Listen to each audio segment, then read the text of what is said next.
नमस्कार। आज हम बनाने वाले हैं बंगाल की सबसे मशहूर मिठाइयों में से एक संदेश। जी हाँ, वही मुलायम मुंह में घुल जाने वाला संदेश, और वो भी घर पर।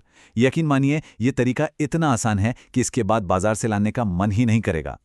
अक्सर मन में सवाल आता है कि क्या घर पर वैसा ही हलवाई जैसा सॉफ्ट संदेश बन सकता है।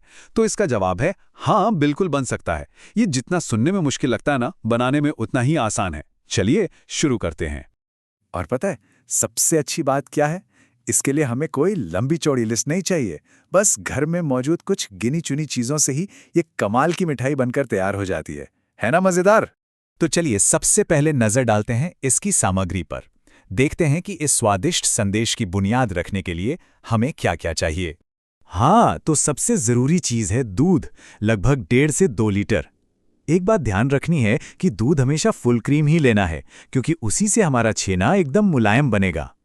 फिर दूध फाड़ने के लिए 2-3 चम्मच नींबू का रस या सिरका, मिठास के लिए आधा कप पिसी हुई चीनी, और खुशबू के लिए आधा छोटा चम्मच इलायची का पाउडर। और हाँ, अगर इसे और खास बनाना हो तो केसर के कुछ धागे भी डाल सकते हैं। चलिए, सामग्री तो हो गई। अब आते हैं सबसे मजेदार हिस्से पर, इसे बनाने की पूरी प्रक्रिया पर। एक एक स्टेप को आराम से समझेंगे ताकि कोई भी गड़बड़ ना हो। तो पहला काम है छेना बनाना। दूध में एक उबाल आने के बाद धीरे धीरे नींबू का रस या सिरका डालें। जब दूध फट जाए और हल्का हरा सा पानी दिखने लगे तो बस। दूसरा स्टेप है इसे मलमल के कपड़े में छानना और सादे पानी से धो लेना ताकि खटास निकल जाए। फिर इसे करीब आधे घंटे के लिए लटका दें। और तीसरा और सबसे ज़रूरी स्टेप, इस छेना को हथेली से तब तक मसलना है जब तक ये मक्खन जैसा मुलायम ना हो जाए। इस बात को गांठ बांध लीजिए। संदेश के मुलायमपन का असली राज है छेने को अच्छी तरह गूंथना। इसमें लगभग 5 से 8 मिनट लगेंगे। जब छेना इतना चिकना हो जाए कि वो हाथों से चिपकना बंद कर दे और प्लेट पर भी ना लगे, तो समझ जाइए कि ये बिल्कुल तैयार है। अच्छा, अब आते हैं आखिरी स्टेप्स पर। अब इस गूंथे हुए छेना में चीनी और इलायची पाउडर मिलाकर धीमी आंच पर 5 से 7 मिनट पकाना है। लेकिन ध्यान रहे, इसे ज्यादा नहीं सुखाना है। फिर जब मिश्रण हल्का ठंडा हो जाए तो इसकी छोटी छोटी लोइयां बनाकर मनचाहा आकार दे दें। और बस छठा कदम है इसे परोसना। चाहे तो ताज़ा खाएं या फ्रिज में रखकर ठंडा ठंडा। अब जब बनाने का तरीका पता चल गया है तो कुछ प्रो टिप्स भी जान लेते हैं।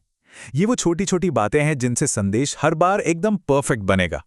एक आम शिकायत जो अक्सर सुनने को मिलती है कि संदेश मुलायम बनने के बजाय रबड़ जैसा खिंचा खिंचा सा क्यों हो जाता है। ये एक बहुत ही कॉमन प्रॉब्लम है। इसका जवाब बहुत सीधा सा है, मिश्रण ज्यादा पक गया है। बस एक चीज याद रखनी है, हमें मिश्रण को नर्म और नम रखना है, सुखाना नहीं है।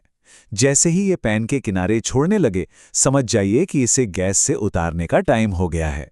तो सफलता के 2 और राज हैं। पहला, जैसा कि हमने पहले भी कहा, गूंथना बहुत जरूरी है। इसी से वो मलाईदार टेक्सचर आता है। और दूसरा, नमी का सही संतुलन। अगर छेना ज्यादा सूखा हुआ तो संदेश बिखर जाएगा, और अगर ज्यादा गीला हुआ तो आकार नहीं लेगा। संतुलन ही सब कुछ है। और जब ये स्वादिष्ट संदेश तैयार हो जाए तो सबसे अच्छा तो यह है कि इसे ताज़ा ही परोसा जाए।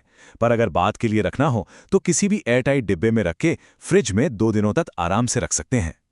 तो अब इंतजार किस बात का?